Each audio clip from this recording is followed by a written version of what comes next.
पुराणों में वर्णित कथा के अनुसार एक समय की बात है। महर्षि वेदव्यास सरस्वती नदी के तट पर अपने आश्रम में थे। उनके आश्रम पर 2 गौरैया पक्षी रहते थे। उन्हें देखकर महर्षि वेदव्यास बड़े आश्चर्यचकित हो गए। उन्होंने देखा कि अभी-अभी अंडे से पक्षी के बच्चे बाहर निकले हैं। इनके अभी पर भी नहीं निकले और दोनों गौरैया पक्षी दूर से दाने लाकर अति प्रेम से इनके मुख में डाल रहे हैं। बार-बार उन बच्चों के शरीर पर अपनी चोंच को घिसकर प्रेम कर रहे हैं। यह देखकर महर्षि ने सोचा, जब पक्षी भी अपने बच्चों को इतना प्यार कर सकते हैं तो मनुष्य का कहना ही क्या है। मनुष्य तो अपने बच्चों से सेवा पाने की इच्छा लेकर ही अपने बच्चों का पालन पोषण करते हैं। तब उनके मन में यह विचार आया कि कहा गया है कि संतानहीन मनुष्य की गति नहीं होती और उसे मानसिक सुख भी लाभ नहीं होता। इस तरह बहुत देर तक सोच समझकर महर्षि वेदव्यास संतान प्राप्ति के लिए तप करने मदरांचल पर्वत के निकट चले गए। मदरांचल पर्वत पर जाकर वे सोचने लगे कि मैं अपनी इच्छा को पूर्ण करने के लिए किस देवता की आराधना करूं? कौन ऐसा देवता है जो वरदान देने में अति निपुण और सबकी इच्छा पूर्ण करने में सक्षम है?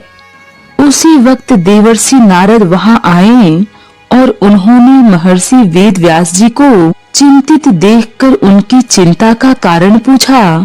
तब महर्षि वेदव्यास ने कहा, मैं पुत्र प्राप्ति की इच्छा से तपस्या करने के लिए यहाँ आया हूँ, परंतु यह निश्चित नहीं कर पा रहा कि किस देवता की आराधना करूं जिससे मेरी यह कामना पूर्ति हो जाए।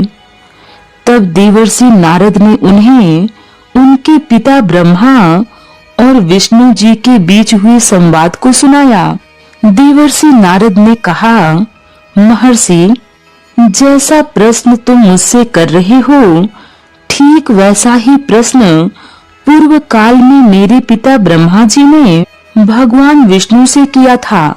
जब ब्रह्मा जी ने देखा कि 4 भुजाओं वाले अपने वक्ष स्थल पर कौस्तुभ मणि धारण करने वाले, हाथ में शंख चक्र गदा और कमल लिए रहने वाले भगवान विष्णु तप कर रहे हैं, तो उन्होंने पूछा, प्रभु, आप तो सर्वव्यापी हैं और सर्वशक्तिमान भी हैं। मैं तो यही जानता हूँ कि आपके ऊपर किसी की सत्ता नहीं है।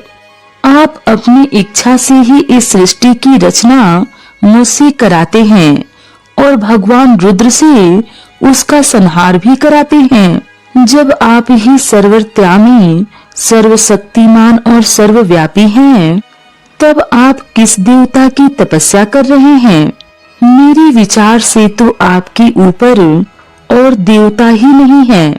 ब्रह्मा जी भगवान विष्णु से कहने लगे कि कृपया मुझे यह बताइए कि आप इतना तल्लीन होकर किसकी आराधना कर रहे हैं? सूर्य का उदय होना, हवा का चलना, मेघों का बरसना, अग्नि का जलना, यह सब तो आपकी इच्छा पर ही निर्भर है। और स्मृतियां भी यही कहती हैं कि आप ही सर्वशक्तिमान पर ब्रह्मा हैं। मुझे यह देखकर आश्चर्य हो रहा है कि आप समाधि लगाकर किसी का ध्यान कर रहे हैं। इसलिए हे प्रभु, कृपया बताने की कृपा करें कि आप किसके ध्यान में लगे हैं। ब्रह्मा जी की यह बात सुनकर भगवान विष्णु कहते हैं, हे ब्रह्मा, तुम ध्यान देकर सुनो। मैं अपने विचार कहता हूँ। संसार में देवता, दानव और मनुष्य यही जानते हैं कि तुम सृष्टि करते हो, मैं पालन करता हूँ और रुद्र संहार करते हैं। किंतु फिर भी वेद को जानने वाले पुरुष अपनी युक्ति से यह सिद्ध करते हैं कि हमें जो यह सृष्टि पालन और संहार करने की योग्यता मिली है, इसकी अधिष्ठात्री देवी आद्या शक्ति है। इसलिए मैं सदा उन्हीं का ध्यान करते रहता हूँ। मैं कभी भी उनके शासन से मुक्त नहीं हो पाता। उनका ही आदेश पाकर तुम सृष्टि करते हो, मैं पालन करता हूँ और रुद्र संहार करते हैं। उसी शक्ति के अधीन होकर मैं प्रलय काल में शेष नाग की शैया पर सोता हूँ और सृष्टि का समय आने पर फिर जाग जाता हूँ। हे ब्रह्मा, बहुत पहले की बात है, मेरे कान की मैल से 2 दैत्य उत्पन्न हुए थे, मधु और कैटभ। तब मैंने 5000 वर्षों तक उनके साथ युद्ध किया, फिर भी मैं उन्हें हरा नहीं सका था। क्या तुम नहीं जानते? बाद में मैंने उन आदि शक्ति की सहायता लेकर उन दोनों दैत्यों का वध किया था। फिर तुम बार बार क्यों पूछते हो कि मैं किसकी आराधना करता हूँ?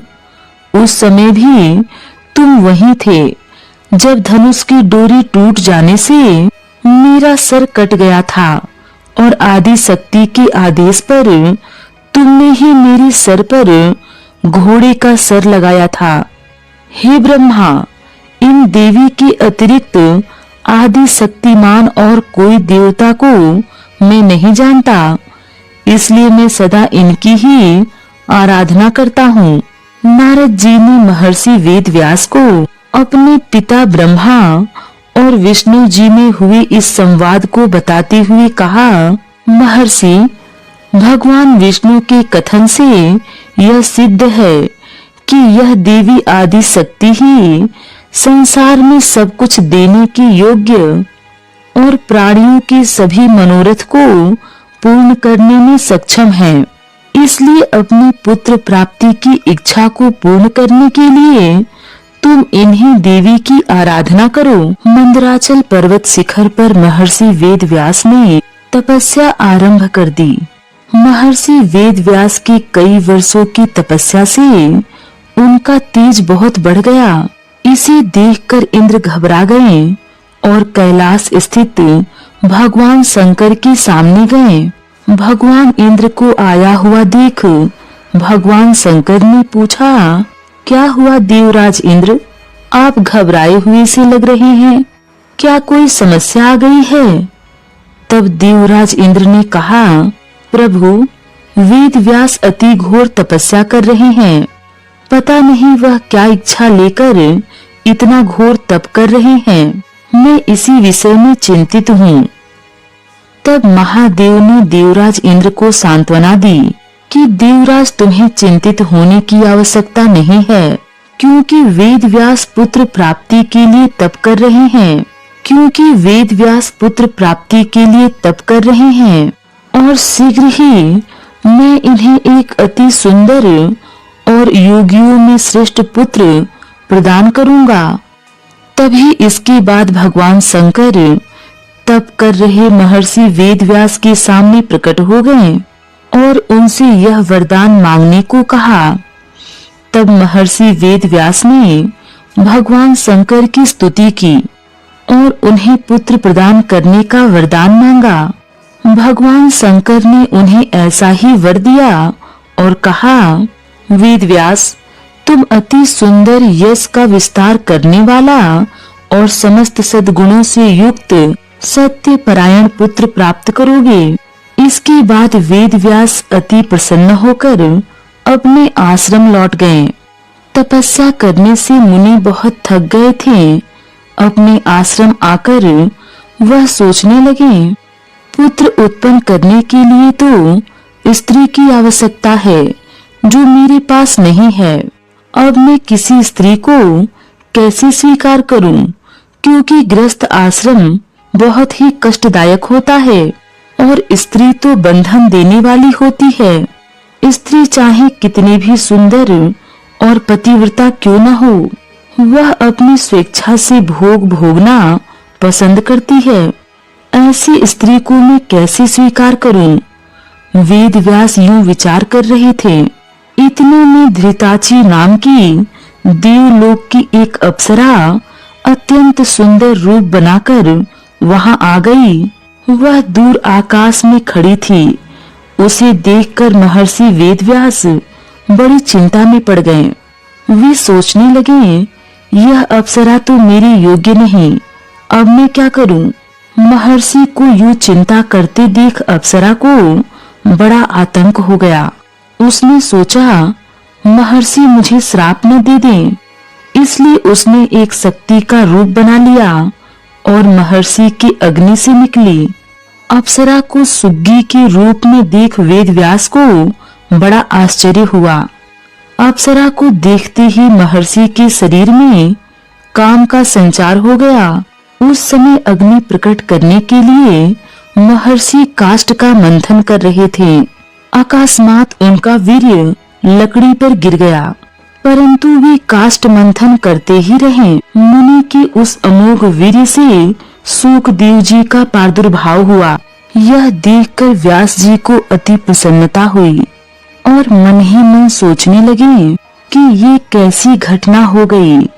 बाद में विचार करके वे इस निर्णय पर पहुँचे कि हो न हो यह भगवान शंकर की वरदान का ही फल है।